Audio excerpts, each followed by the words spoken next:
Shalom, shalom, que la paix du Seigneur soit avec vous. Shalom, que le nom du Seigneur soit glorifié, que le nom du Seigneur soit adoré. Ce matin, ou encore ce soir, dépendant de là où vous serez, je fais encore cette vidéo pour nous interpeller dans la parole de Dieu, dans les écrits saints, dans la puissance de ce que Jésus nous a laissé comme référence. Parce que c'est ça qui est très important. C'est important que nous puissions savoir tous la vérité. C'est important que nous puissions continuer à nous baser sur la parole de Dieu. La parole de Dieu est comme une lumière, une lampe à nos pieds. La parole de Dieu est comme une lampe à nos yeux. La parole de Dieu est la vie qui nous a permis de comprendre qui est Jésus. La parole de Dieu est la vie qui nous a permis de suivre Dieu. La parole de Dieu est le passage qui nous permet d'avoir accès à lui. Et Christ nous a donné la force de nous rapprocher de lui. Christ nous a donné la capacité d'écouter Dieu. Christ nous a donné la capacité d'entendre Dieu. Christ nous a donné la capacité de voir les merveilles de Dieu. Christ nous a donné la capacité de se sentir bien dans notre âme, étant en connexion avec le Saint-Esprit. Et ce soir, j'aimerais encore éveiller les consciences, parce que mon but n'est pas d'enseigner la parole, bien que je ce don d'enseignant. Mon but n'est pas de condamner ceux qui enseignent la parole.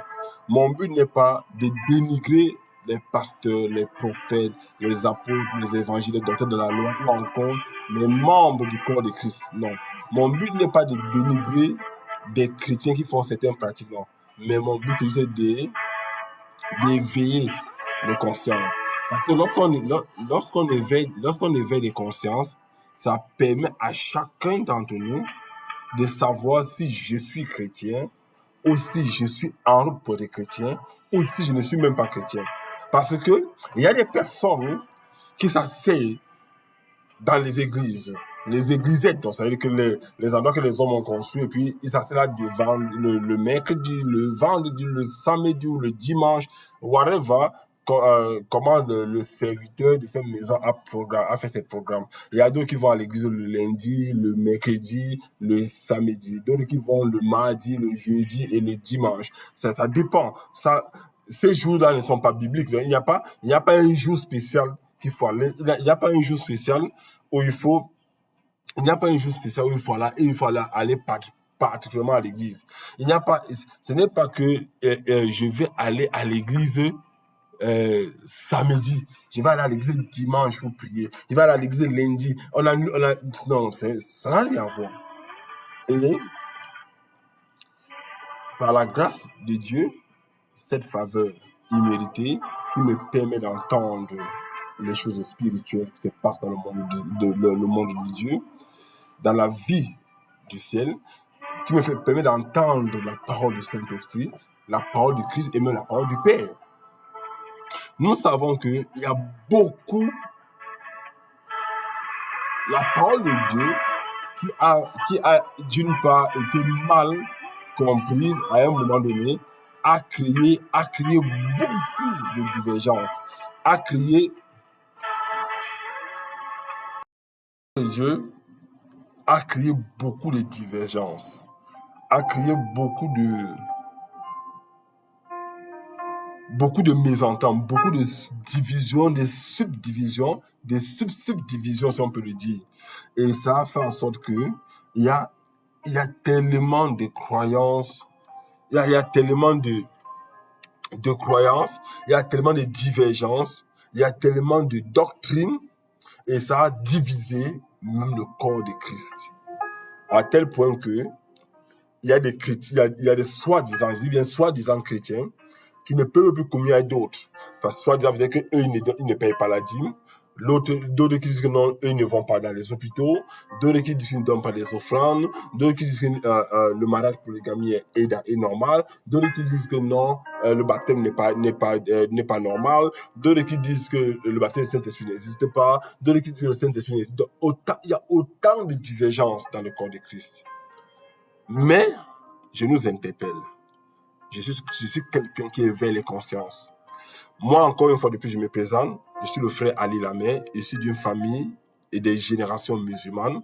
Et Christ m'a fait sortir de l'islam pour m'enseigner la parole.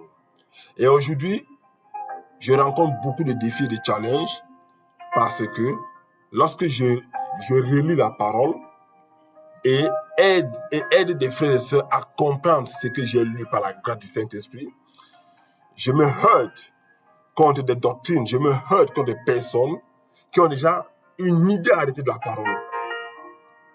Mais je vais juste nous interpeller en disant, l'apôtre Paul a dit quelque chose de très vrai, on nous connaîtra en partie. Donc, il n'y a pas un chrétien qui dit qu'il connaît toute la Bible. J'ai lu la Bible plusieurs fois, mais ça ne fait pas de moi un connaisseur de la parole de Dieu. Non. Parce que la parole de Dieu que tu connais ne peut être que sous l'aile du Saint-Esprit. Il n'y a que le Saint-Esprit qui est un enseignant excellent, qui peut nous permettre à la communauté chrétienne de comprendre ce que Christ voulait dire et de remonter à comprendre ce que Dieu voulait dire à nos aïeux. Et aujourd'hui, je pense que si on n'a pas le Saint-Esprit, il sera difficile de comprendre. Alors, je suis quelqu'un qui interpelle toujours les consciences. Et en interpellant les consciences, je demande aux gens de lire la Bible différemment. Et je me suis rendu compte que beaucoup d'entre nous, ça veut dire ceux qui disent qu'ils sont chrétiens, lisent rarement leur Bible. Et beaucoup d'entre nous, bien avoir lu la Bible, que la lettre de Dieu. Parce que pour moi, je n'appelle même pas ça Bible. Moi, la Bible, c'est juste un nom qui a été créé par les Romains à leur époque. Bibla, après que ça a été traduit en français. Moi, j'appelle ça la lettre de Dieu à son fils Jésus pour les humains. Pour moi, la Bible, c'est la lettre écrite de Dieu à son fils Jésus pour l'humanité. Et ça me permet de comprendre beaucoup dans comment appréhender la parole de Dieu. Nous apprenons la parole de Dieu avec beaucoup d'émotions, avec beaucoup de préjugés. Et le fait que nous sommes abonnés pour la plupart dans des congrégations, dans des ministères, dans des communautés, dans des églisettes, pas église, les églisettes, a fait de nous a créé en nous une grosse différence. C'est que quand je viens quand les chrétiens viennent avec leur point de vue, ils ne respectent plus ce qui est écrit dans la Bible. Mais ils prennent le point de vue d'un pasteur, d'un prophète, d'un apôtre, d'un évangéliste, d'un évêque. Et ils disent non, l'évêque l'a dit, le pasteur l'a dit, le prophète l'a dit, l'apôtre a dit, l'évangéliste a dit, le docteur a dit. Mais rares sont ceux qui disent la Bible a dit. Mais pourquoi aujourd'hui les gens n'arrivent pas à dire que la Bible a dit? Parce qu'ils savent que la vérité n'est pas celle qu'ils ou elles détiennent, mais elle est celle qui est marquée dans la Bible. Il y a un exemple, durant ces 20 dernières années, ayant parcouru la plupart des églisettes, des ministères ou encore des congrégations, j'ai fait un constat très pertinent, j'ai fait un constat très désastreux. Et ce constat-là m'a permis d'éveiller les consciences et d'appeler à quiconque veut suivre Jésus de faire confiance à sa Bible et non à un homme. Avant de commencer cet échange sur le livre de Jean 17, parce que Jean 17, pour moi, je dis bien pour moi, est un livre que un chrétien doit s'asseoir, lire, relire, ayant lui-même toute la Bible, qui continue à s'asseoir, à lire et à relire. Pourquoi? Parce que Jésus a tout dit dans Jean 17. Pour moi, toute la Bible entière, de la Genèse à Malachie et de Matthieu à Apocalypse, se trouve dans Jean 17. Et Jean 17, que les gens appellent dans la prière sacerdotale, pour moi est une lettre écrite de Christ à Dieu le Père. Moi, Jean 17 est une lettre écrite du Christ à Dieu le Père pour nous. C'est-à-dire que pour moi, Jean 17 est une lettre de recommandation que Christ fait à notre sujet au Père. Mais avant d'arriver à cela, j'ai beaucoup observé dans les églises, dans les congrégations. Bon, bref, dans les églises, dans les congrégations, dans les ministères, etc. Ici aussi d'une famille musulmane, même chez les bouddhistes, chez les tamis, tous ces gens, j'ai observé quelque chose. Tout le monde a tendance de vouloir vivre une foi autodépendante. Ça veut dire quoi une foi autodépendante? Non, mon grand-père croyait, moi je crois. Ou je crois, mon père croit et moi je crois. Ou encore, moi j'ai vu mon ami réussir là-bas, moi je vais. Chacun d'entre nous veut suivre un Dieu à cause d'un penchant qu'il a, ou à cause d'un ressenti, ou à cause d'un intérêt, ou à cause à la recherche d'une solution. Mais la plupart des chrétiens ne suivent pas Dieu pour le but exact qu'il faut suivre Dieu. À quoi nous sert Dieu? Qui est Dieu? Pourquoi envoyer son fils nous sauver? Pourquoi la Bible utilise le mot racheter? Ça veut dire quand on dit que tu as racheté, ça veut dire que tu as été vendu à quelqu'un, quelqu'un t'a acheté et quelqu'un est venu te racheter. Pourquoi on utilise le mot Jésus et l'épouse? Tout ça, Jésus l'a répondu dans Jean 17. Mais il est encore grave que beaucoup de chrétiens ne comprennent pas.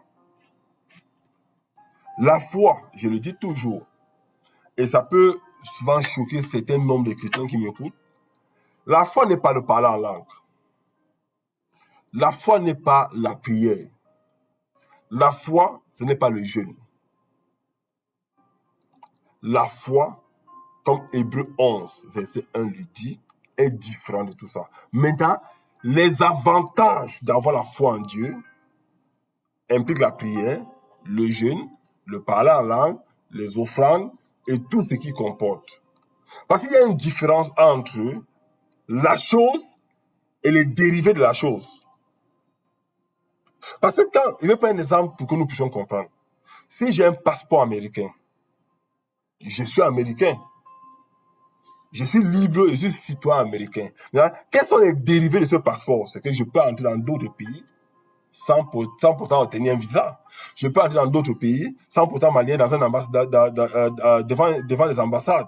Je peux aller dans un pays sans pourtant avoir des tracasseries parce que j'ai un passeport qui me permet. Ce sont les dérivés de la citoyenneté américaine. Mais par contre, si j'ai une autre citoyenneté, je dois faire les efforts pour avoir accès à d'autres nations. Et c'est ça qu'on doit comprendre. La foi est la ferme assurance, comme Hébreux 11 le dit, qui nous donne des dérivés d'accès. Alors, j'ai vu des chrétiens, à un moment donné, comme je le dis toujours, prier sans discernement, prier sans orientation, prier sans la parole. Parce qu'il dit, on nous a appelés à l'église comme ça. Notre pasteur, notre prophète, notre apôtre nous a appelé ça. Écoutez une chose, écoutez une vérité. Ça peut vous choquer. Ça peut néanmoins vous fâcher si vous voulez. Mais écoutez une vérité. Quand Christ est arrivé sur la terre, Christ a parlé d'Adam. Christ a parlé d'Abraham. Christ a parlé d'Isaac. Christ a parlé de Jacob. Christ a parlé d'Élie. Christ a parlé d'Élisée. Il n'y a pas un prophète. Christ a parlé de Moïse. Christ a parlé de Salomon. Christ a parlé de Joseph. Il n'y a pas un prophète de l'ancienne alliance, commençant par Adam jusqu'à Malachie, ou encore les autres, le groupe de prophètes qui était à l'époque de Malachie, Esdras, Néhémie, tout ça. Christ a parlé de tous. Et après, Christ a continué à parler des apôtres. Mais je me suis posé une question. Que pourquoi Christ était obligé de nous envoyer le Saint-Esprit? Quel était le rôle fondamental du Saint-Esprit dans ma vie en tant que chrétien? Je me suis demandé de savoir pourquoi Christ nous a quittés Parce qu'il pouvait rester. Pourquoi il nous a quittés? Et là, il était avantageux pour nous qu'il nous quitte. Et en partant, il n'a pas laissé une autorité entre les mains d'un homme. Mais là, il a demandé au Saint-Esprit de venir rester avec nous. Le Saint-Esprit étant tellement pur et saint qu'il ne peut pas vivre au milieu du péché. La Bible est claire. La Bible dit que le Saint-Esprit ne peut pas vivre au milieu du péché.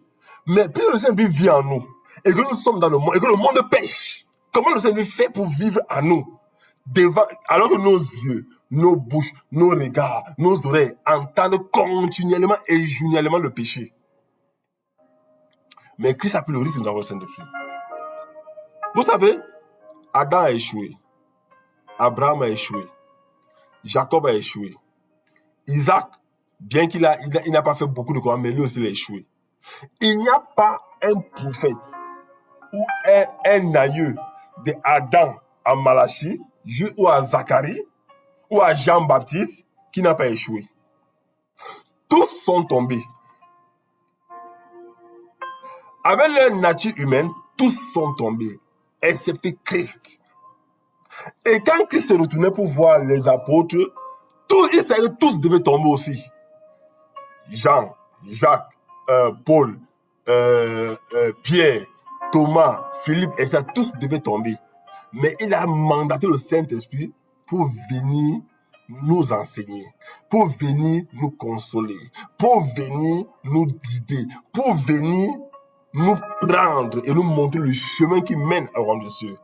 Notre époque, nous venons sur l'aide du Saint-Esprit. Bien qu'il soit saint, je ne sais pas comment le Père, Dieu le Père, Dieu le Fils et Dieu le Saint-Esprit sont arrangés que c'est le Saint-Esprit qui est saint, qui est tellement saint.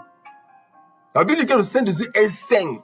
Et quiconque blasphème le Saint-Esprit, c'est pour le fini, a pu accepter de venir vivre en moi dans un monde où le péché nous entoure, dans un monde où l'immoralité nous entoure, dans un monde où l'homosexualité, le vol, la criminalité nous entoure, mais il est là, il regarde. C'est à cause de la parole. Le Saint-Esprit l'a fait parce que nous avions, à un moment donné, nous avions besoin de comprendre ce que Christ a écrit et l'a laissé. Nous avons besoin de comprendre la lettre du Père au Christ pour notre vie. Et la seule personne qui peut nous démontrer, qui peut nous prouver l'existence de Christ, la seule personne qui peut nous démontrer, qui peut augmenter notre foi, qui peut augmenter notre croyance, ce n'est que le Saint-Esprit. Ce n'est pas un pasteur, ce n'est pas un apôtre, ce n'est pas un prophète, ce n'est pas un évangéliste, ce n'est pas un diacre, ce n'est pas un docteur de la loi, ce n'est pas un ancien de l'église, un évêque ou un bishop ou archibishop, comme vous les nommez là, mais ce n'est que le Saint-Esprit. Ça veut dire que si je lis un passage et qu'un frère ou une sœur m'écoute, le seul qui peut mesurer ou qui peut authentifier ce que je suis en train de lire et expliquer n'est autre que le Saint-Esprit, pas un autre frère, pas une autre sœur. Parce que le frère va lui donner son avis. Parce que le Saint-Esprit ne donne pas son avis, le Saint-Esprit donne l'avis du Saint-Esprit. Le Saint-Esprit te fait comprendre ce que celui qui a créé la lettre ou celui qui a écrit et rédigé la lettre dit. C'est comme quelqu'un, mon père peut écrire une lettre, mon père biologique peut écrire une lettre. Il me donne de donner ça à mes frères. Ayant grandi à mon père, je sais que j'ai lu la lettre, je sais ce que la lettre veut dire, je dois à mes frères ne comprennent pas. La seule personne qui peut expliquer à mes frères ce que mon père a écrit dans cette lettre, ce n'est que moi. Si je cherche un cousin, ça ne va pas donner. Et c'est ce que beaucoup de chrétiens aujourd'hui font. C'est que les chrétiens, malgré ce qu'ils pensent connaître ou savoir, courent encore comme des moutons derrière ces hommes, soi-disant hommes de Dieu, pour chercher à comprendre la parole. Et laissant le Saint-Esprit au chômage total. Ce siècle présent, tellement le Saint-Esprit chôme, personne ne lui pose plus de questions. On ne lui demande plus de nous faire voir les choses, la gloire de Dieu. Et c'est cette gloire qu'on va parler aujourd'hui. J'entends dans lesquels il dit, mon frère, tu vas bien, gloire à Dieu, je vais bien. La gloire de Dieu est sur moi. Et on continue à être misérable avec la gloire de Dieu.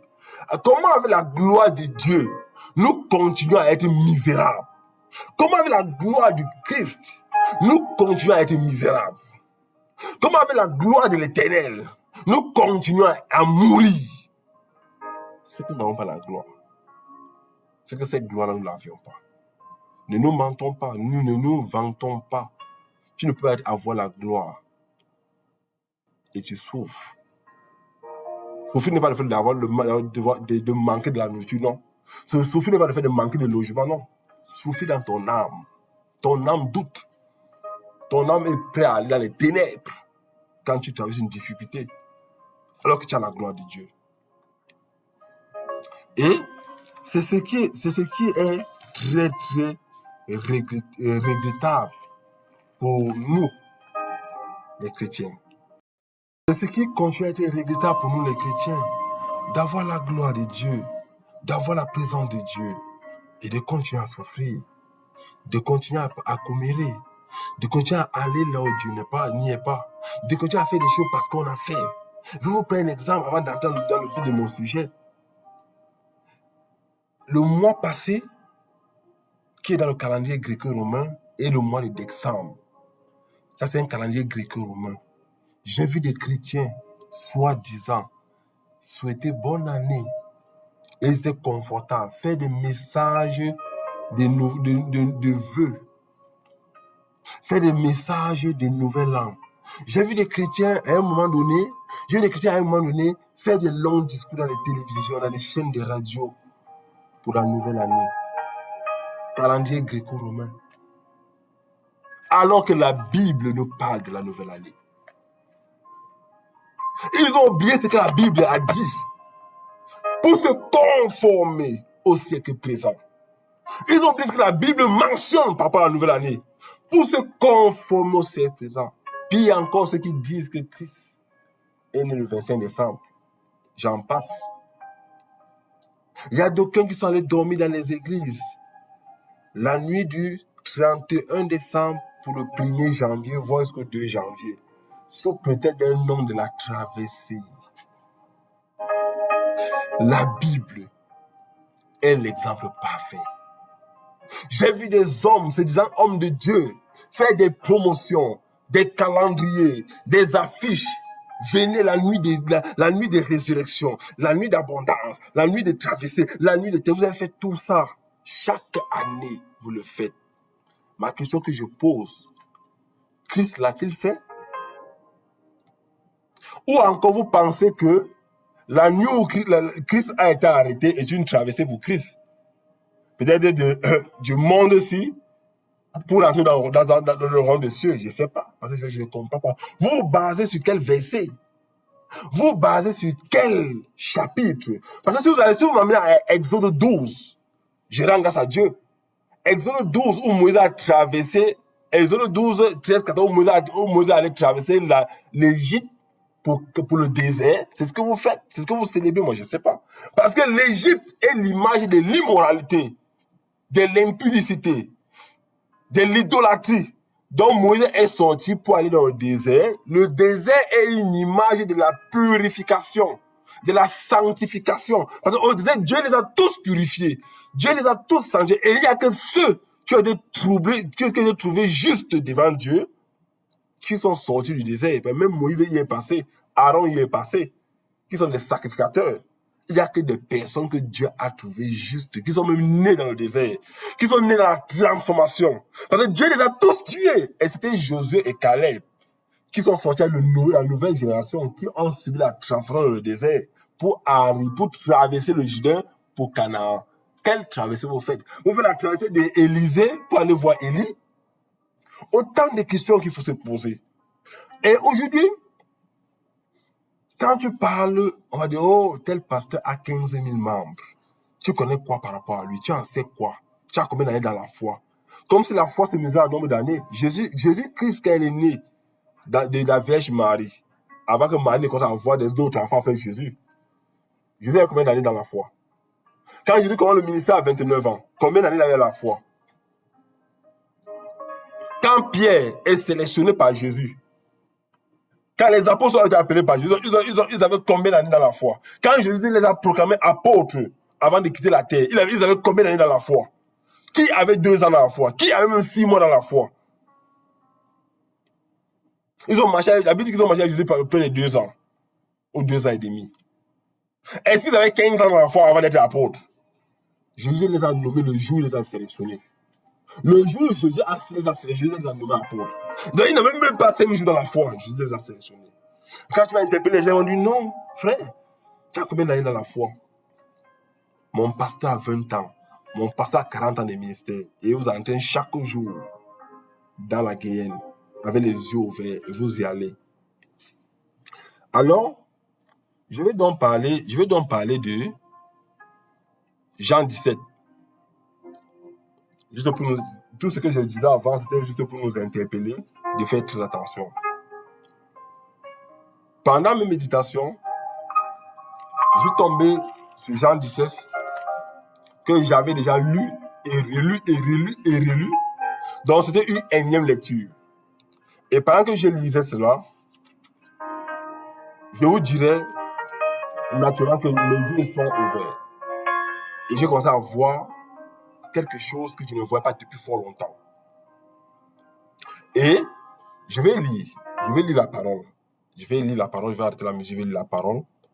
Écoutez ce que Jean 17 dit, venant de Jésus. À partir du verset 17, Jésus prend la parole.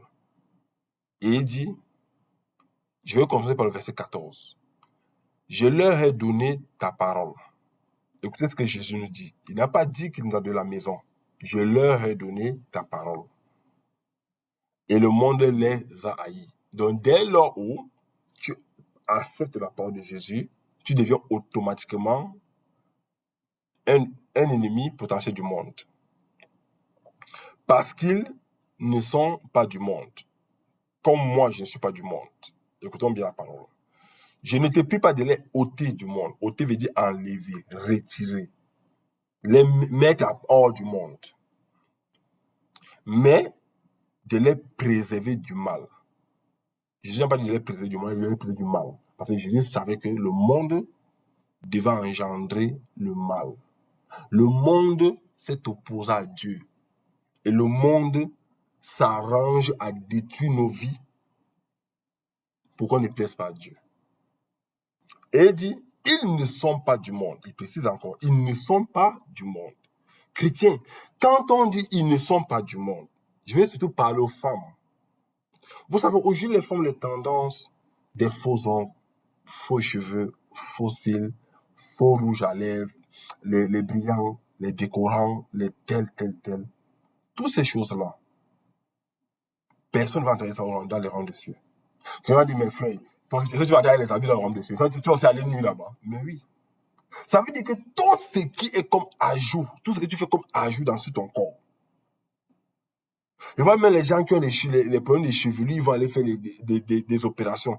Tout ce que tu fais comme ajout dans ton corps devient un problème à la création. Vous savez, j'ai rencontré un jour un docteur et je lui ai dit, parle-moi du corps humain. Il m'a demandé si j'avais des problèmes psychiques. J'ai dit, mais docteur, pourquoi? Il dit, mais qui peut te parler du corps humain si ce n'est autre son créateur? Nous, on tâtonne. Il m'a dit que nous, on tâtonne. Nous, le corps humain, chaque jour, on ouvre, on opère, on ouvre, nous, on tâtonne. Quand ça marche, on dit merci. Quand nous, on ouvre un corps, on tâtonne. On tâtonne, on ne connaît pas le fond, on tâtonne parce que chaque corps est différent. Et j'étais étonné de l'écouter. Écoutez donc, c'est juste pour vous montrer que chaque chose qu'on ajoute sur notre corps, ou encore on retire, il y a des gens qui retirent leur rein parce qu'ils ont besoin d'aller, ils vont vendre. Et voilà, on dit les donneurs de sang, les gens qui retirent leur sang pour aller donner. La Bible dit que l'âme est dans le sang. Moi, j'ai toujours prié le Seigneur. Quand j'ai une soeur ou une proche qui va dans un hôpital pour une opération, ma première prière au Seigneur, c'est Seigneur, qu'on ne lui mette aucun autre sang. C'est son sang que tu l'as créé avec. Parce que lorsque vous faites une transfusion sanguine, c'est l'âme de quelqu'un que tu ne connais même pas qui il est. Tu ne connais même pas son style de vie. Tu ne connais même pas son appartenance. Quand on te met dans ton corps. Et ça se mélange avec ton sang. Et tu vas voir que si ce n'est pas toi, tu vas voir que tu vas faire des enfants. Des enfants auront des réactions bizarres. C'est-à-dire que cet enfant a pris cette réaction où? Oh, tu oublies qu'il y a 10 ans, 20 ans, on t'a fait une transfusion sanguine. C'est le sang de quelqu'un. Même si c'est le sang de ton père, même si c'est le sang de ta mère biologique, même si c'est le sang de ton frère biologique ou ta soeur biologique, c'est le sang de quelqu'un. Les empreintes digitales ne sont pas pareils d'un frère à une soeur ou d'une soeur à un frère. Après, pendant le sang, on dit que non, ils sont du groupe A, B, AC, O. C'est un donneur universel. Ça, c'est la science. Spirituellement, il n'y a pas de donneur universel dans le sang. Si tu prends le sang d'une tierce personne dans ton corps, tu as 2 âmes dans ton corps. Puisqu'on vous dit la vérité, vous trouvez tous les moyens justificatifs ou des moyens pour vous justifier de ce que vous avez fait. Quand tu fais une transfusion sanguine, tu mets l'âme de quelqu'un d'autre dans ton corps. C'est-à-dire que ton corps maintenant, cette chair que tu portes, a 2 âmes. L'âme de celui dont on t'a infligé le sang et l'âme et ton âme. Et vous allez me dire, mais comment faire pour éviter cela? Mais frère, donc tu préfères que nous mourions au lieu de faire une transfusion sanguine? C'est là l'important de la prière stratégique. Quand vous priez, vous pensez à donner le travail à Dieu. Vous pensez à demander les visas à Dieu. Vous pensez à demander les passeports étrangers à Dieu. Vous pensez à demander de l'argent à Dieu. Vous pensez à demander les enfants. Père, fais-moi accoucher beaucoup d'enfants. Je suis stérile. Vous pensez à fais-moi avoir un bon mari, une belle femme. Vous ne demandez pas les choses importantes à Dieu parce que votre esprit n'est pas ouvert. Ou encore l'esprit de Dieu en vous, vous ne devez pas travailler. Un chrétien déjà doit prier d'abord pour son corps. Un chrétien, Corinthiens, je crois que 1 Corinthiens 3 dit, nous sommes le temple du Saint-Esprit. Mais vous prenez le sang de quelqu'un d'autre, peut-être qui n'est même pas chrétien, qui n'est même pas converti, qui peut être un alcoolique, qui peut être un homosexuel, qui peut être une lesbienne, je ne sais pas. Et on vient mettre dans ton corps. Et 10 jours après, tu reprends les formes. Tu dis, oh Seigneur, je te rends grâce de m'avoir régénéré. Il ne t'a pas régénéré. Dans ton corps, il y a 2 esprits. Dans ton corps, il y a 2 âmes. L'âme de celui à qui on t'a fait la transfusion sanguine et ton âme qui vont bagarrer continuellement jusqu'à la fin de ta vie.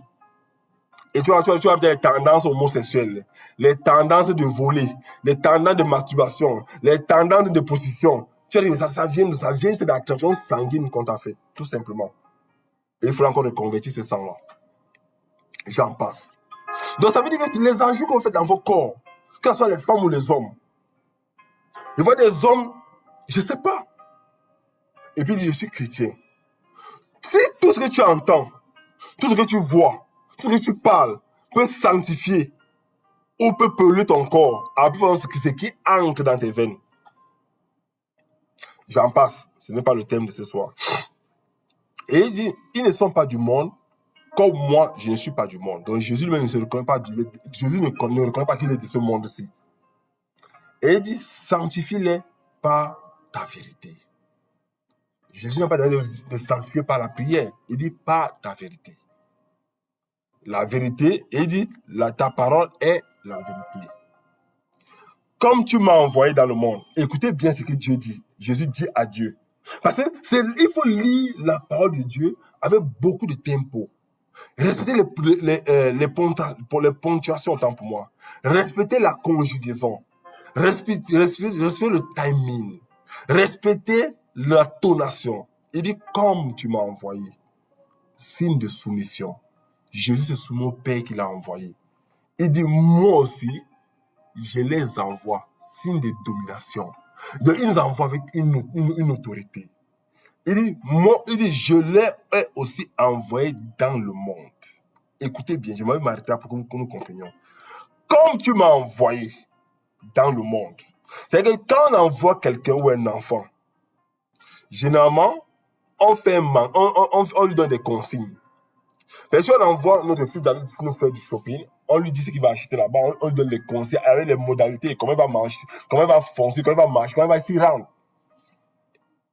Puis on peut mettre un chauffeur à 10 minutes pour l'accompagner, pour le ramener. Il a les consignes de ce qu'il va mettre dans le panier.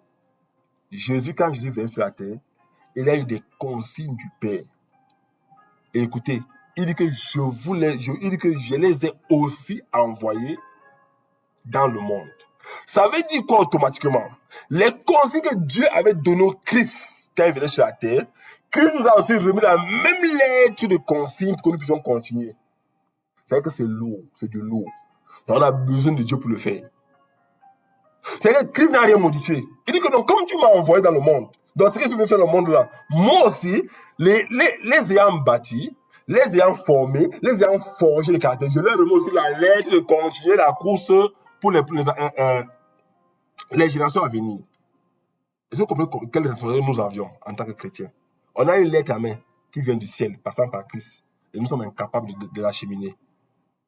Et il continue en disant, et je me sanctifie moi-même pour eux, afin qu'eux aussi soient sanctifiés par ta vérité. La vérité de Dieu qui nous sanctifie. Ce n'est pas la vérité d'un pasteur, d'un prophète, d'un apôtre. Je ne suis pas contre les pasteurs et les prophètes, moi j'en suis un. Mais je veux juste nous faire quitter de l'abrutissement.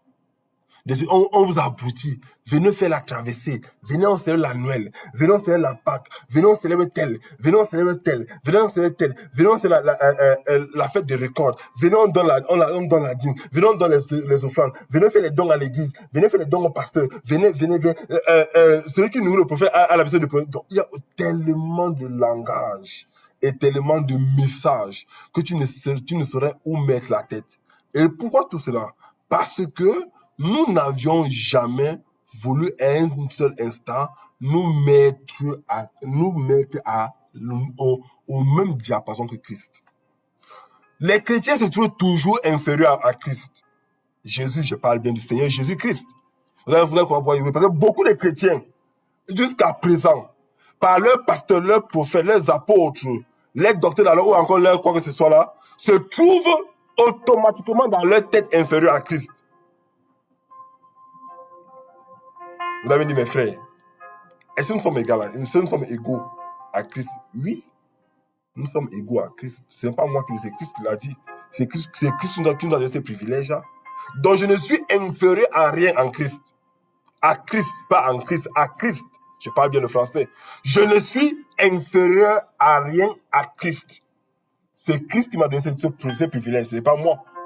Lorsque tu es Camerounais, Ivoirien, Congolais, Gabonais, Centrafricain, Tchadien, Somalien, tu as un passeport américain, tu n'es inférieur à rien qu'un Américain d'origine.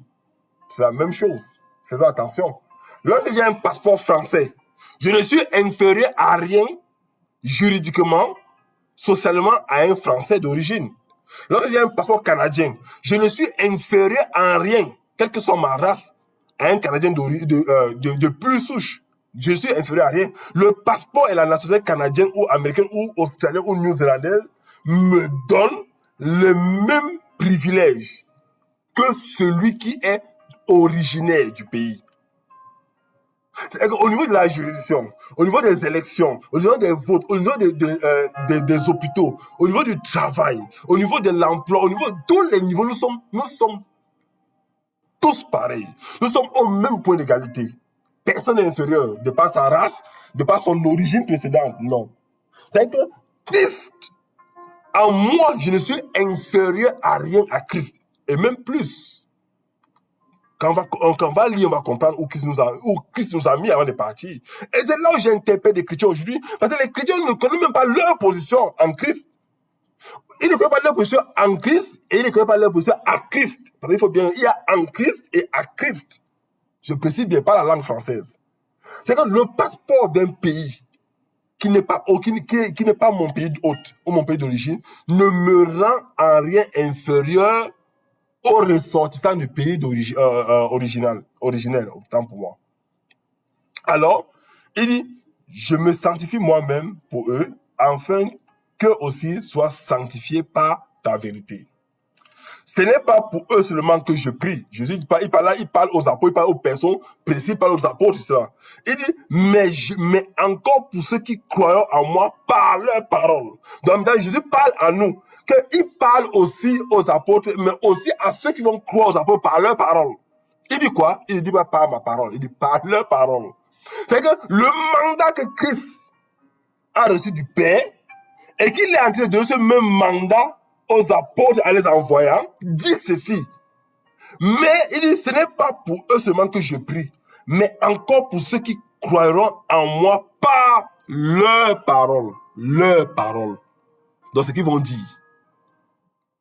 Alléluia. Maintenant, voici, à partir du verset 21, voici l'interprétation que j'avais pour ce soir.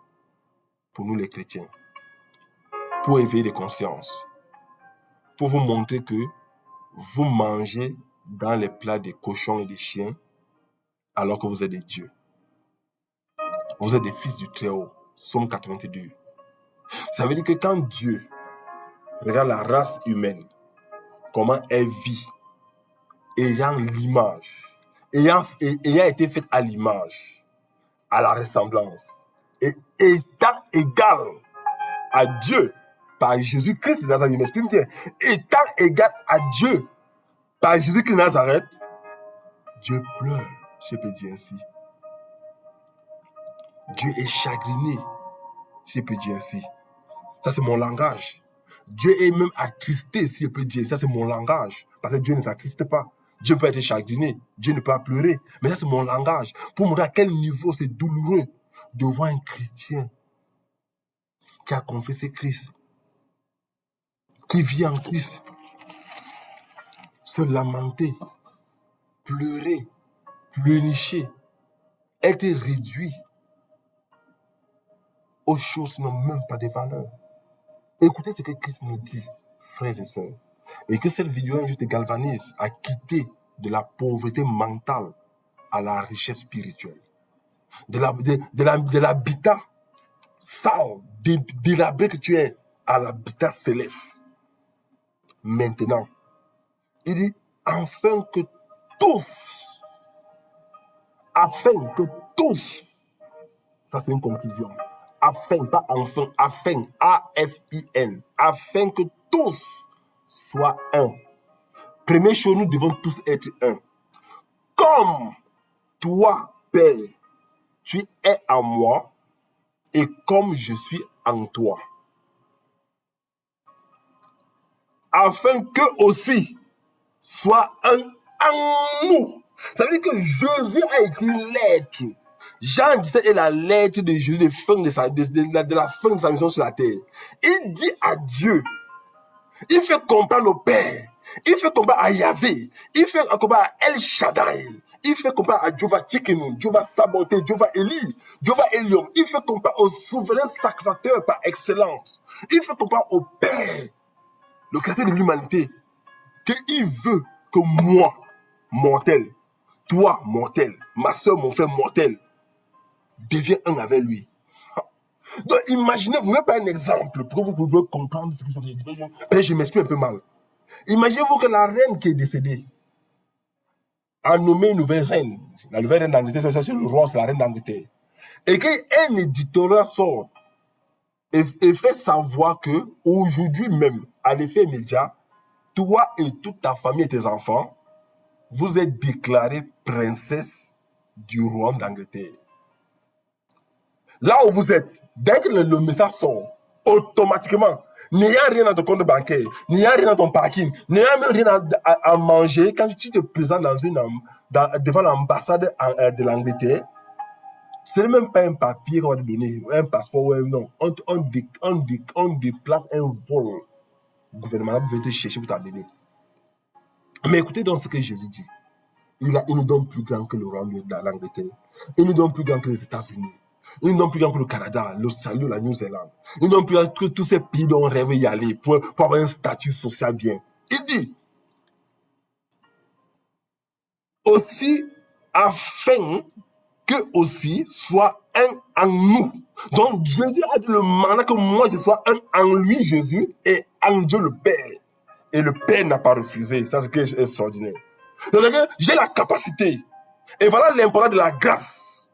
Que les gens pleurent de faveur imméritée. Donc, la grâce, ça c'est la grâce qui m'a gracié d'être à son image, à sa ressemblance, et de m'asseoir où il s'assoit. Et comme il est assis où le Père est assis, de m'asseoir où le Père est assis.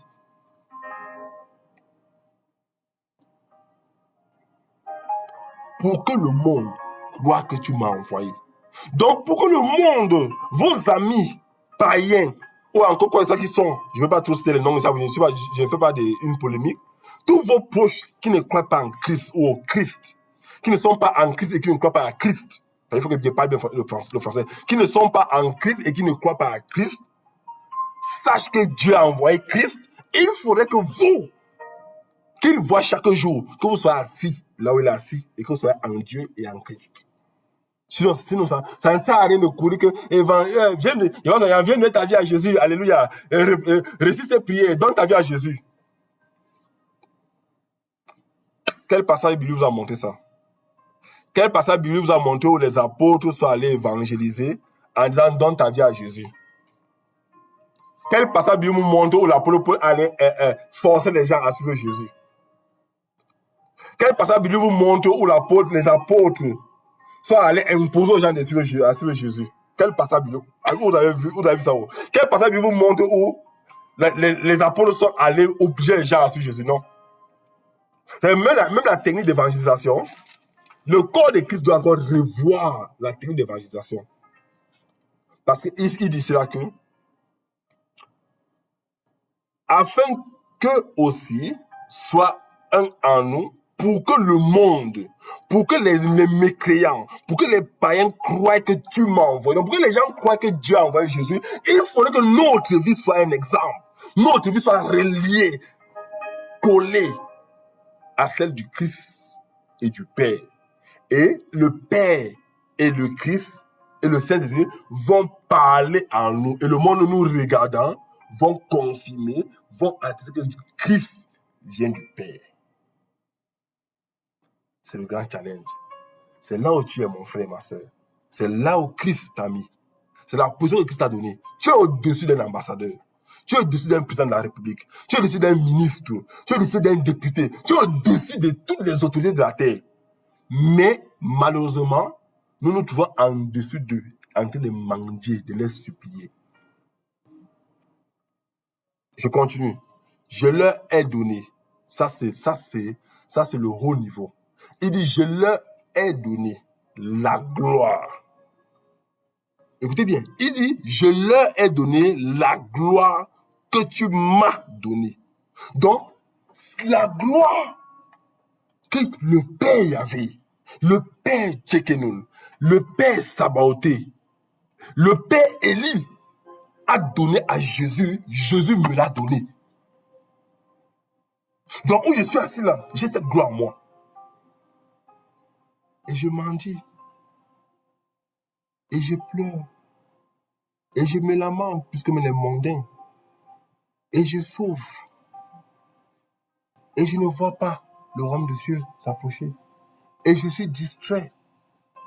Et j'ai les problèmes de rancune avec X ou Y. J'ai les problèmes d'addiction.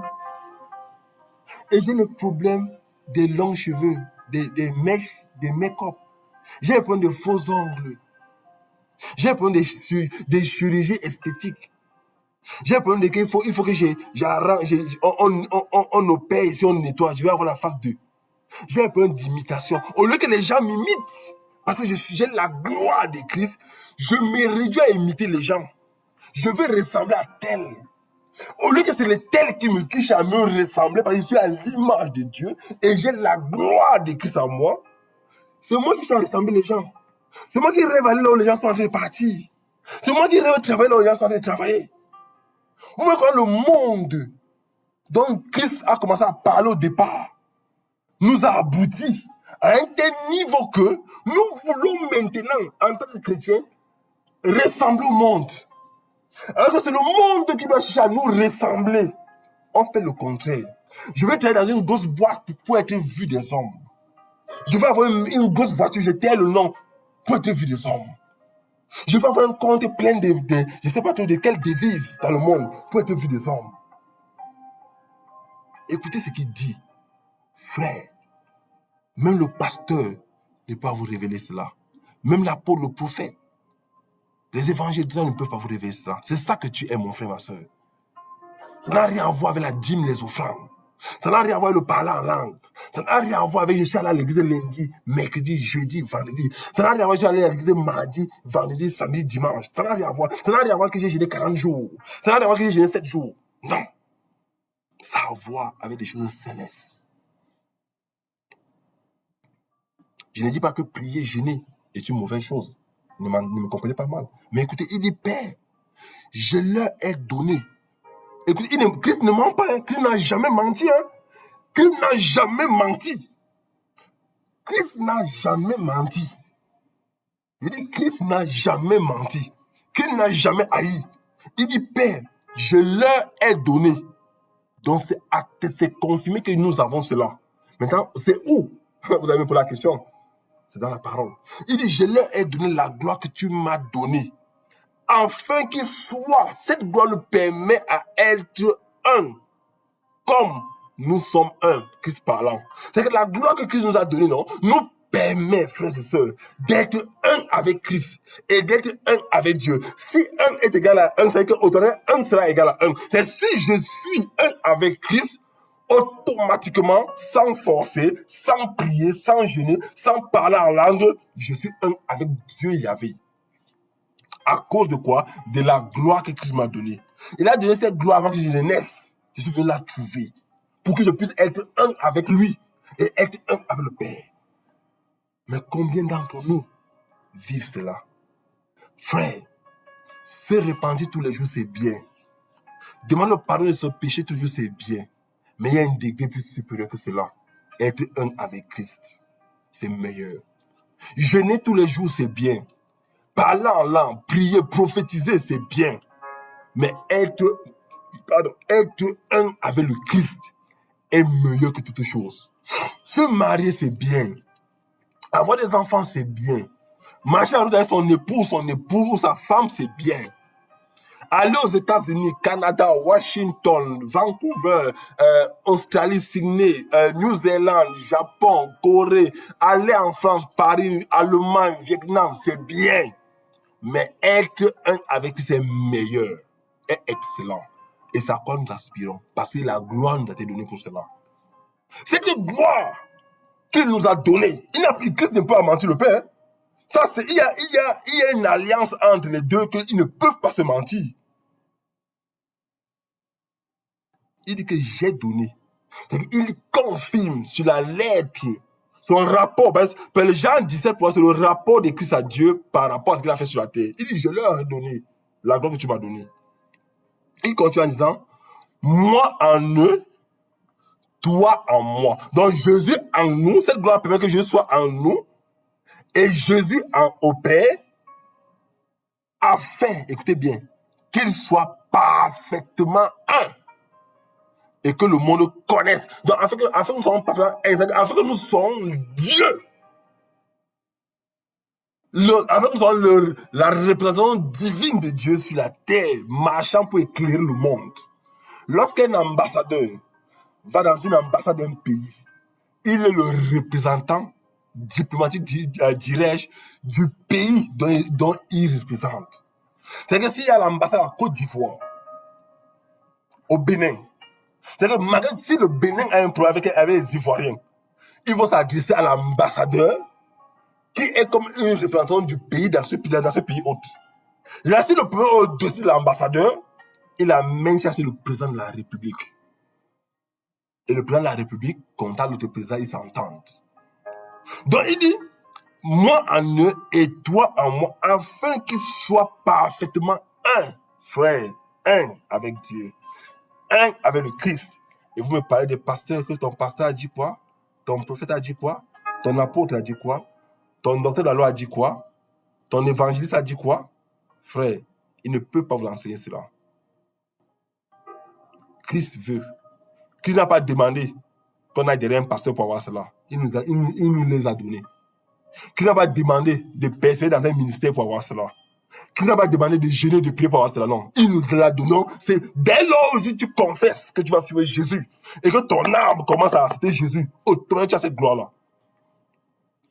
Et il dit, afin que le monde connaisse que tu m'as envoyé. Donc le but de Christ pour cela, c'est qu'à travers nous, que le monde qui est autour de nous, les homosexuels, les païens, les catholiques, les musulmans, tous ceux qui sont autour, les catholiques, tous ceux qui sont autour de nous là, je ne veux pas tous les détails, les bouddhistes, doivent regarder en nous et croire que Dieu le Père a envoyé Dieu le Fils nous prendre.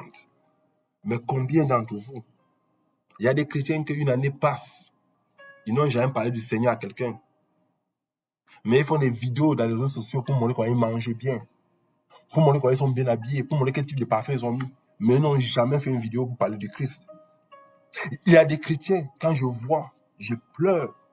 Ils n'ont jamais fait une vidéo pour parler de Christ, même une seule minute, pour montrer leur appartenance, parce qu'ils ont peur. Je continue la parole. Et il dit, Père, je veux. Écoutez un peu là. Ça, je veux bien que Jean 17 est la lettre de Christ, et le repos, et la lettre de fin de mission de Christ qu'il adresse au Père directement. Écoutez bien, il tape sec avec le Père, comme on dit en jargon africain. Il tape sec avec le Père. Il ne négocie pas, il tape sec. Le Père lui a donné une mission. Il veut se rassurer que la mission, il va nous donner la mission. Donc il tape sec au Père. C'est au Père qui dit que, ok, mon fils, tu dis là, c'est bon. Mais le Père a tout accordé ce qu'il a dit. Il dit, verset 24, Père, je veux que là où je suis, il dit, Père, je veux. Il fait une demande avec autorité. Père, je veux que là où je suis, ce que tu m'as donné soit aussi avec moi. Où est Jésus maintenant? Où est Jésus? Posez-vous la question, où est Jésus maintenant? Où est le Christ? Le Christ que nous prions, le Christ que nous avons, où est le Christ? Où est Jésus? Alléluia. Frère, quand tu vas écouter ces vidéos, pose-toi la question. Où est Jésus maintenant où nous parlions? À l'heure où tu vas écouter cette vidéo, à l'année où tu vas écouter cette vidéo-là, je ne sais pas si en quelle année tu vas écouter cette vidéo, mais moi aujourd'hui, en disant ça, je me dis, où est le Christ maintenant? Où est Jésus qui parle là? Où est le Christ? Parce qu'il dit que là où je suis, nous qui avons reçu cette gloire-là, nous devons y être obligatoirement. Il ne parle pas, il n'a pas dit que là où je suis, ils seront. Non, il ne parle pas il parle de l'immédiat. Donc, sa position géographique, sa position spirituelle, sa position céleste, nous devons être là. Et il dit, Père, je veux que là où je suis, ce que tu m'as donné soit aussi avec moi, afin qu'il voie ma gloire. Donc, Christ nous interpelle d'être là pour que nous puissions voir sa gloire. Et il dit, la gloire que tu m'as donnée, parce que tu m'as aimé avant la fondation du monde. Donc, Christ aimerait que nous partagions la glorieuse vie qu'il a avec nous. Mais où sommes-nous? On est en train de discuter. Papa, je vais accoucher. Papa, ça fait 5 ans, je suis marié, je n'ai pas encore enfanté. Papa, ça fait 27 ans que je cherche le mari, va trouver, il vieillit. Papa, ça fait 10 ans que j'ai le travail. J'ai tous les diplômes, mais je n'arrive pas à trouver le travail. Papa, ça fait 20 ans que je donne le visa des États-Unis, je n'ai pas eu le visa depuis. Papa, ça fait 10 ans que je donne le visa de la France, on me refuse. Papa, ça fait 20 ans que je dors seul. Il y a quoi? On cherche les trucs éphémères. Je connais des personnes qui ne sont plus en vie aujourd'hui, dommage. À la veille de leur visa des États-Unis, ils sont décédés. J'avais un ami qui est allé dans la capitale, l'ambassade, prendre son visa. Au retour, il est mort. Le visa est toujours dans son passeport, il n'est plus là. Je connais des gens qui ont eu des passeports avec plusieurs types de visas. Et ils ont laissé ça sur le chevet du lit, ils sont partis. Je connais des hommes qui pesaient lourd financièrement. Ils sont partis. Donc, pendant que Christ nous appelle à être dans un lieu impeccable, nous on cherche à être dans un lieu pourri. On discute les miettes, comme la femme, cette femme que Jésus avait dit, le pain que tu demandes là, c'est pour les enfants d'Israël. C'est que nous nous sommes rendus au niveau de cette femme-là, mangeant les miettes, alors que nous sommes censés être assis à la table avec le roi. Le roi nous a donné le mandat, le décret, l'autorisation de manger avec lui à sa table. Mais nous, on s'est réduit naturellement à manger les miettes avec les chiens. Les chiens sont les images, c'est l'image du monde. Écoutons, pour que nous puissions savoir. Arrêtez de suivre les gens de gauche à droite, de basculer vos foi comme des jeux vidéo. Rappelez-vous ce que Dieu a dit à sa parole. Lisez vos Bibles, lisez-la. Si tu ne les comprends pas, demande au Saint-Esprit de te montrer ce que Dieu veut dire là. Je ne dis pas que j'ai compris ce passage, mais pour le moment, ça c'est ce que l'Esprit de Dieu m'a révélé. Peut-être demain, ça peut être plus grand. Ça peut être plus fort, ça peut être plus haut. Mais pour moi, c'est ce que Dieu m'a fait voir. Où je deviens être, ce que je suis. Je ne suis pas ce que mon pays dit que je suis. Je ne suis pas ce que ma carte d'identité nationale ou mon passeport dit que je suis. Je suis ce que Christ dit que je suis. Et il dit, pour terminer, Père juste, le monde ne t'a point connu, mais moi, je t'ai connu. Et ceux qui ont connu que tu m'as envoyé, je leur ai fait connaître ton nom.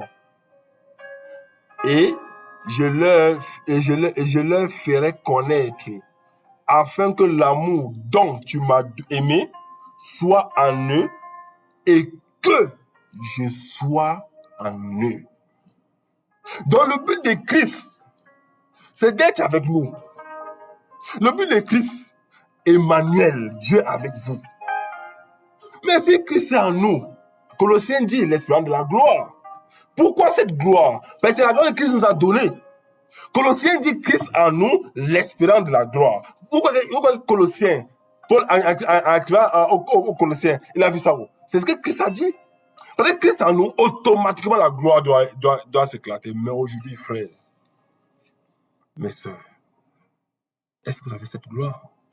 Si oui, je veux beaucoup piquer et pincer les femmes qui se laissent déshumaniser avec ces histoires d'accourtement.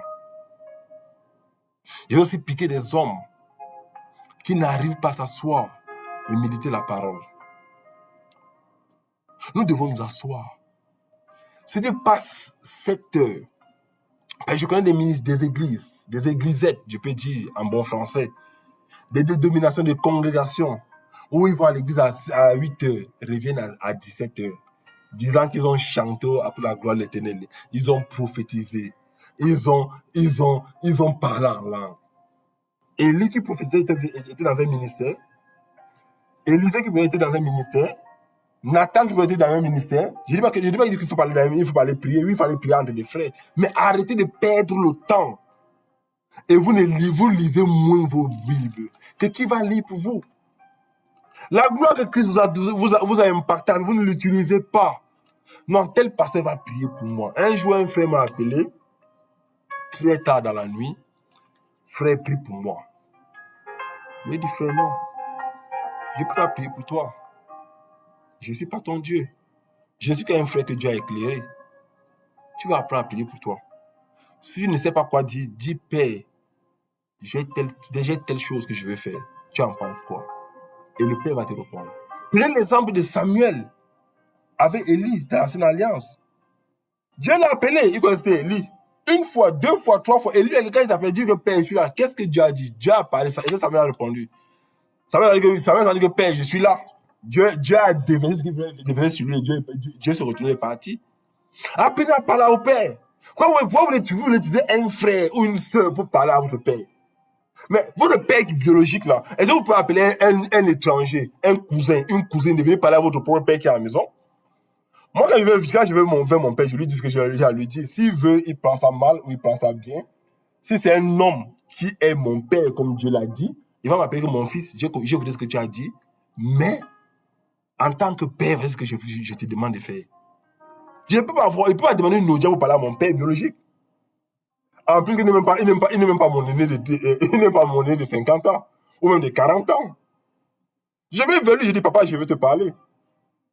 Même s'il est occupé, un jour, j'allais parler à mon papa, il tentait de lire son journal, il dit, papa, je veux te parler. Il dit, je suis occupé par non. Il dit, tu n'as pas le droit d'être occupé quand il veut te parler. Mon père est étonné. Il me dit, mais mon fils, tu es arrogant. Il dit, non, je ne suis pas arrogant. C'est ton fils, ton premier qui vient te parler. Tu n'as pas le droit d'être occupé quand il veut te parler. La même chose pour nous, chacun. Dieu n'a pas le droit d'être occupé quand nous on vient lui parler. Parce qu'il a dit que nous sommes un. Il a dit que nous sommes un en Jésus. Jésus a prié le Père. Jésus a fait le rapport au Père. Et le Père l'a accordé. Quand il dit l'a accordé, c'est pas le lui a accordé. Ou encore l'a accordé et le lui a accordé. Mon Père n'a pas le droit, mon Père biologique n'a pas le droit de lire un journal ou de regarder le journal à la télévision tant que moi je veux lui parler. Je suis la pureté dans sa vie. Je n'ai pas demandé à un être. Dans le journal, là, peut attendre. Il peut voir la rédition du journal. La même image. Dieu n'a pas fait des parents pour nous au hasard. Là, maintenant, une jeune fille va parler à sa maman. Quand une jeune fille va parler à sa maman, la maman n'a pas le droit d'être occupée. Ce qu'elle fait, elle doit laisser ça soi. Et elle comprend ce que l'enfant lui dit. Vice versa. Si mon père vient me parler, ce que je fais, je m'arrête. Oui, papa, je t'écoute. Parle. Et je l'écoute. Là, j'ai dit à mon père, papa, non, papa, tu es dans l'erreur. J'étais très jeune encore. Papa, tu n'as pas le droit de lire un journal quand moi, je vais te parler. Honnêtement, mon père a pris ça comme de l'arrogance, mais j'étais sincère. Et ça n'a pas été que j'ai compris comment Dieu se comporte avec moi. Quand je dis Père céleste, Yahvé, Jehovah Tchekenon, oh Seigneur Jésus, mon grand frère, je veux parler au Père. Même si le Père avait un problème très grand, il arrête d'abord, il va m'écouter. Parce qu'il est capable de mettre pause là-bas. Dieu est capable de mettre pause dans un temps là-bas. Arrêtez-vous là-haut. Dieu est capable de faire une partie du monde demeure dans l'obscurité.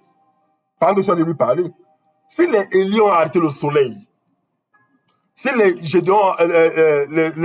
Josué a arrêté la lune, a plus fortement moi, il dit mon Père, arrête-toi, je vais te parler. Et le Père va m'écouter. Bien que le Père a la capacité de m'écouter et de faire autre chose à la fois, mais il va m'écouter que mon fils parle, je t'écoute. Mais combien de personnes d'entre nous allons vers le Père alors que Christ a déjà plaidé pour nous? C'est comme quelqu'un qui se trouve dans une prison, il a 27 ans de prison, et le juge, le procureur et les avocats, on sait qu'il est libre. Même le chef prisonnier sait qu'il est libre. Mais il se plaît à l'intérieur de la prison, il n'est pas sorti. Qui va venir le faire sortir? Si le juge a dit son OK, les avocats sont entendus avec les magistrats pour le libérer, et que le chef de prison a reçu le mandat de le libérer, et que lui veut rester en prison, qui va la personne pour la lever? Il faudrait que toi-même, tu sortes de là. Or, si tu sors de là, tu sens la connaissance. Comment tu vas faire? Frère, le Seigneur m'a mis à cœur de partager ce Jean 17 avec nous. Je ne suis pas parfait. Je reçois aussi le Seigneur à mon niveau. Et je partage. Je peux peut-être avoir fait des erreurs ou peut-être des ajouts de la chair. Retenez ce qui est bon, essentiel, et ce qui n'est pas clair à la parole. Priez le Seigneur Jésus. Encore une fois, lui de la sagesse, de bien écouter. Parce que je peux écouter, j'écoute mal. Et je viens m'exprimer autrement. Que le Seigneur nous fortifie. Abonnez-vous à Christ. Abonnez-vous à Jésus-Christ. Abonnez-vous à Christ. Cessez les abonnements furtifs que vous faites dans les ministères de gauche à droite. Abonnez-vous à Christ. Maintenant, si Christ peut te dire d'aller dans tes ministères persévérés, bon, là, ça dépend de toi avec Christ. Abonnons-nous parce que nous ne perdons plus de temps. Quand Jésus allait vers le Père, il va terminer par là. Il a dit, quand les disciples sont allés vers le Christ, Seigneur, tu parles de la fin des temps. Donne-nous la date et le jour. Jésus a dit quelque chose de très extraordinaire. Le jour, je ne le sais pas. La date, je ne le sais pas. L'heure, je ne le sais pas. Le temps, je ne le sais pas.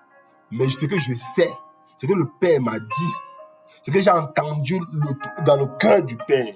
Quand je suis dans le Père en moi. Ce que le cœur du Père a dit et que je sais, c'est que voici les signes qui accompagneront ou qui précéderont la fin des temps. Tous ces signes se sont accomplis et nous vivons dans ces signes-là. Donc, mon frère, ma soeur, quand tu vas écouter cette vidéo aussi, Jésus peut venir à tout moment. Pas parce qu'il a fait cette vidéo, non. C'est-à-dire que Jésus, les signes que Jésus a dit dans la Bible, dans la Nouvelle Alliance, dans les livres des Évangiles, dans le livre d'Apocalypse, tous ces signes sont accomplis. Maintenant, il peut venir à tout moment. Et il a dit qu'il ne connaît pas le temps ni l'heure. Le jour de l'homme vient, le jour du fils de l'homme, le jour de l'homme viendra comme un voleur. Personne ne peut prévoir. Même le prophète le plus doué n'est pas prévoir qu'un voleur va venir l'agresser. Il ne peut pas prévoir. Un jour, j'ai suivi une émission dans une télévision où un monsieur qui s'est passé pour un prophète. Le journaliste dit, tu es prophète? Il me dit oui. Donc, il voit les choses à l'avenir. Le journaliste a giflé. Le journaliste a vraiment giflé. Hey, mais est-ce que tu as vu ça venir? Il dit, non, il n'a pas vu. Ça veut dire que le prophète ne voit pas tout.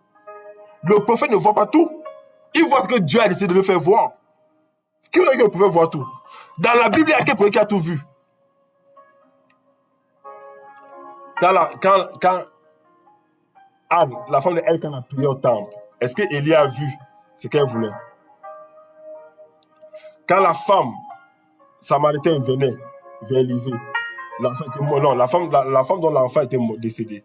Est-ce que Élisée a vu que l'enfant était décédé? Non, il n'a pas vu. C'est après qu'il a su.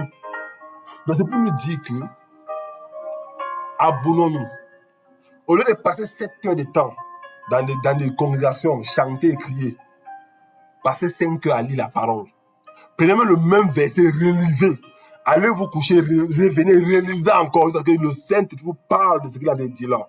Et que votre situation géographique, sociale, spirituelle change. Parce que c'est ça de lire la Bible. Mais à un moment donné dans ma vie, Genèse 1, verset 30 a dit. Genèse 1, verset, non, pardon, pas Genèse 1, verset 30. Genèse 1, verset 29 a dit. Verset 28 a dit. Apocalypse 3, verset 15 a dit. J'ai récité les versets comme ça. Un jour, l'Esprit m'a dit, assieds-toi. Ce n'est pas ça la foi. Ça va jamais te permettre d'entrer dans le royaume des cieux. Frère, soyez immensément bénis. Et que ça me donne encore la grâce un jour de faire notre vidéo éducative. Pour que nous puissions comprendre la parole à notre niveau et que le Saint-Esprit, qui est le consolateur, puisse continuer à mûrir ça dans notre cœur. Pour qu'on puisse saisir cette gloire que Christ nous a donnée. Soyez immensément bénis. Shalom à toute personne qui va regarder ces vidéos. Je sais qu'il y aura toujours des critiques, des insultes, des moqueries, mais je retiens ce que le Seigneur m'a mis à cœur de partager. C'est ça le plus important. Soyez immensément bénis. Que Dieu, le Père, Dieu le Fils, le Saint-Esprit puisse nous garder et nous préparer pour son avènement. Shalom.